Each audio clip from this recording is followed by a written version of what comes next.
नमस्कार दोस्तों, स्वागत है आपका अपने चैनल पर। दोस्तों, आज हम बात करेंगे मार्केट की 4 सबसे बड़ी खबरों को लेकर जिन्होंने निवेशकों का ध्यान अपनी तरफ खींचा। एक तरफ बैंकिंग सेक्टर बड़ा सेटलमेंट हुआ, दूसरी तरफ पीएसयू बैंक का स्टॉक धड़ाम से गिरा और आईटी सेक्टर के अंदर जबरदस्त तेजी देखने को मिली और एक एफएमसीजी कंपनी के निवेशकों को डिविडेंड का तोहफा दिया।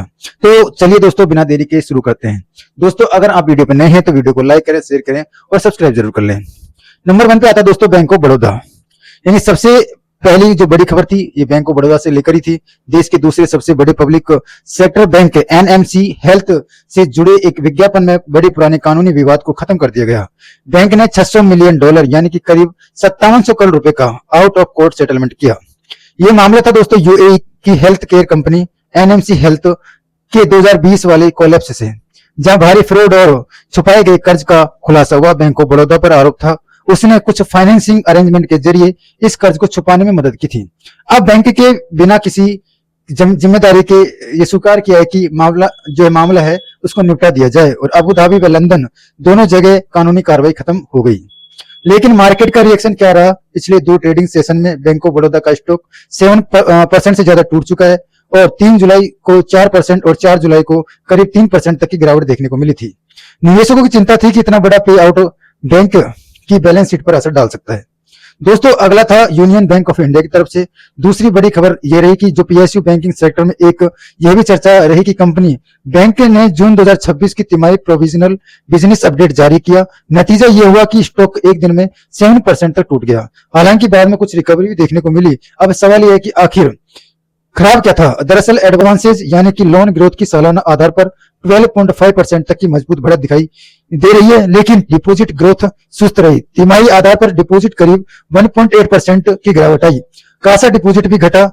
इससे बैंक का क्रेडिट डिपॉजिट रेशियो बढ़कर 83% चला गया, जो मार्जिन प्रेशर का संकेत देता है। इसके अलावा सीनियर मैनेजमेंट ने कुछ बदलाव हुए जिससे निवेशकों की सतर्कता और बढ़ा दिया।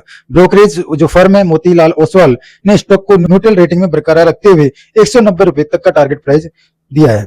तो निवेशकों के लिए एक सीख थी कि सिर्फ लोन ग्रोथ देखना काफी नहीं है, डिपॉजिट और मार्जिन सेहत भी उतनी ही जरूरी है। आईटी सेक्टर यानी कि इन्फोसिस, टीसीएस, टेक महिंद्रा। दोस्तों, तीसरी खबर इसको लेकर आई कि आईटी सेक्टर की है। एक पॉजिटिव खबर देखने को मिली। निफ्टी आईटी इंडेक्स ने पिछले 14 महीनों में सबसे शानदार दर्ज किया। इस रैली में सबसे आगे रहे इन्फोसिस, टीसीएस और टेक महिंद्रा। ये तीनों ही निफ्टी 50 के टॉप गेनर्स रहे। इस तेजी के पीछे 2 बड़े कारण रहा। पहला, अमेरिका और ईरान के बीच शांति वार्ता और प्रगति से स्ट्रेट ऑफ हॉर्मुज को लेकर तनाव कम हुआ, जिससे क्रूड ऑयल की कीमतों में और देखने को मिली और ग्लोबल सेंटिमेंट बेहतर हुआ। दूसरा बड़ा कारण था दोस्तों मार्केट का भरोसा मजबूत हुआ। यानी भारतीय आईटी कंपनी आने वाले समय में एंटरप्राइजेज एआई अडॉप्शन एक अहम भूमिका निभा पाएगी। हालांकि एनालिस्ट भी कह रहे हैं कि आगे चलकर यह सेक्टर एआई डिसरप्शन और ग्लोबल अनिश्चितता जैसी चुनौतियों का सामना करना पड़ सकता है और तो इस रैली को लेकर सतर्क व आशावाद बनाए रखना समझदारी होगी। चौथी इंपोर्टेंट न्यूज नेस्ले को लेकर थी। कंपनी ने अपने शेयर होल्डर्स को डबल तोहफा दिया है। यानी पहला कि 2 रुपए प्रति शेयर के हिसाब से स्पेशल डिविडेंड जो कि 30 जुलाई 2026 को दिया जाएगा। दूसरा, एफआई 2026 के लिए 5 रुपए प्रति शेयर का फाइनल डिविडेंड भी घोषित किया जाएगा। यह डिविडेंड कंपनी की Q4 परफॉर्मेंस के बाद में आया है, जहां प्रॉफिट 27% और रेवेन्यू 23% तक का उछाल देखा गया। एफएमजी सेक्टर के अंदर मजबूत कमाई और शेयर होल्डर्स रिटर्न का सिलसिला जारी है।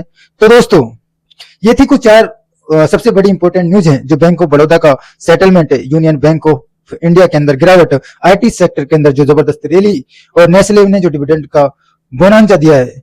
याद रखिए दोस्तों, ये वीडियो सिर्फ जानकारी के लिए बनाई गई है, कोई निवेश की सलाह नहीं है। अपना रिसर्च खुद करें और किसी भी सेबी रजिस्टर्ड एडवाइजर से सलाह जरूर लें। अगर वीडियो दोस्तों पसंद आई है तो वीडियो को लाइक करें, चैनल को सब्सक्राइब करें और कमेंट में बताएं कि इनमें से किस स्टॉक पर आप डिटेल में वीडियो चाहते हैं। मिलते हैं अगली वीडियो में, तब तक के लिए जय हिंद दोस्तों।